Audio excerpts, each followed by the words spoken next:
mvua ilikuwa kubwa, na kwa kweli tumepata maathiriko kutokana na mvua yetu kubwa, kutokana na mitaro yetu iliyokuwepo imeziba na mvua ndio imekuja ghafla.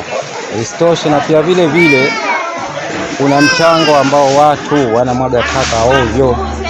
Wanaweka mataka katika nyumba, mtu anatoa taka anaweka barabarani, mvua ikinyesha anamimina taka. Kwa hiyo mtaro unakuwa unapata unaziba, kwa hiyo maathiriko yanakuja katika sisi nyumba za bondeni ambao walioko juu ya vilima haiwaathiri. Lakini sisi tulioko kwa bondeni ndio tunaathirika. Kwa hiyo tunaomba serikali itutizame, iangalie kutokana na matatizo yetu ili watufanye misaada ya hii mitaro ili kutengenezwa. Kuja kwa maji katika nyumba yangu imetokezea mara moja, si mara moja wala mbili kipindi hicho cha nyuma, lakini ilikuwa hayaingii ndani kiasi hicho. Ilikuwa inakuja na kupita pembeni yanaondoka.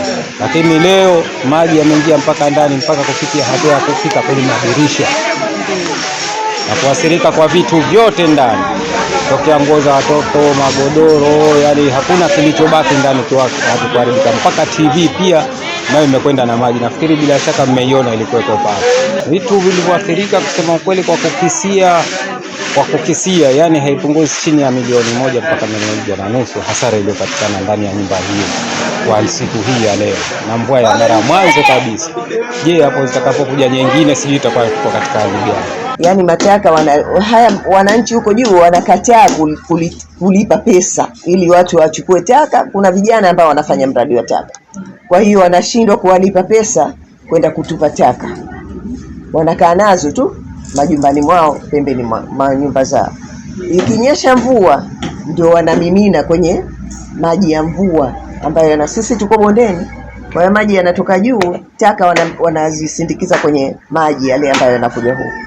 Na huku ni chemba kubwa ile pale, lakini ndio imeziba mataka, ndio kilichotuathiri. Maji asubuhi yalikuwa yanakwenda vizuri tu kabla watu hawajaamka.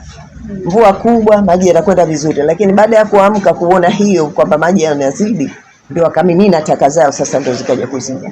Wito wangu kwa serikali, mimi nadhani nichukuliwe hatua, madiwani wasababishie hao mabalozi wahusike kwa nyumba kuhusu haya mataka, kwa sababu wao tunaona kwamba serikali iko vizuri, imejipanga vizuri na tujengea vizuri, miundombinu yote imebadilishwa, lakini bado sisi wananchi wenyewe ndio tunafanya mambo haya. Hapa leo tupo eneo la Kibaru Mpya ambalo juzi kati tumechimba mtaro huu kwa ajili ya kuondoa maji ambayo yanaingia katika majumba haya hapa kama unavyoyaona. Lakini leo mvua ya awali, bahati mbaya ama nzuri, mtaro wetu ile kama unavyoona ulifurika maji ambayo yananifika mie kifuani na pakajaa mataka mengi pale. Sasa tumekuja hapa kwa kushirikiana na wanajamii, tumeshaondoa taka, tunashukuru maji yameenda, kwa tumeisolve hii hali. Kubwa ni washauri wananchi, tujitahidini sana kipindi hichi cha mvua, tuache kutupa taka. Taka tusimimine, tukiona mvua tusimimine taka kutoka kwenye mapolo, taka tukatupe maeneo husika. Hii itasaidia kuondosha mrundiko wa mataka kama haya, kuzuia maeneo haya ya maji. Sisi wana magharibi yetu tunaamini kwamba hakuna mvua ndogo, na ndio maana kabla ya ujio wa mvua hii tulitengeneza mpango mkakati wa kukabiliana nayo kwa lengo la kuepushia na kuwapunguzia madhara wananchi. Mvua za masika zimeanza, na kwa hakika mvua ya leo imeanza kuijaza mitaro yetu. Baraza la Manispaa sasa hivi liko kazini kuhakikisha maeneo yote ambayo yana changamoto ya kuzibwa na taka zilizotokana na mvua hii ni kuzibua. Na bahati nzuri wananchi tunashirikiana na viongozi wetu. Kwa mfano katika eneo hili hapa, hata mheshimiwa diwani ameshirikiana na wananchi kuhakikisha kwamba tunazibua mitaro ambayo ilizidiwa na mvua.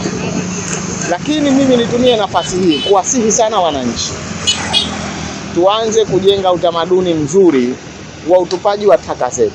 Ni kweli kuna zile taka ambazo zinazosombwa na mvua na kuingizwa kwenye mitaro, lakini kuna zile taka ambazo wananchi wenyewe wanazitupa kwenye mitaro, na taka hizi kwetu sisi ndio zinazotuletea madhara. Lakini pamoja na yote hayo, kanuni na sheria tunazo. Iweje tuanze kutumia kanuni na sheria wakati pia na ustaarabu tunao? Ni vyema tuanze kuwakumbusha wananchi wetu ule ustaarabu wetu wa Kizanzibari tuutumie. Uwekaji wa taka katika mazingira mazuri ni moja kati ya sehemu ya ustaarabu wa Zanzibar, kitu ambacho sasa hivi kimeshaanza kuondoka.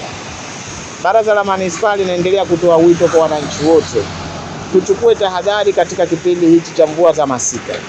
Hakuna mvua ndogo na hatujui mvua itanyesha wakati gani. Mvua inakuja na mambo mengi. Mvua inakuja na maradhi. Mvua inakuja na mafuriko pamoja na vitu vingine. Lakini vitu hivi kwa pamoja tuna wajibu wa kila mmoja wetu kuhakikisha kwamba anachukua jitihada kuweza kupambana navyo.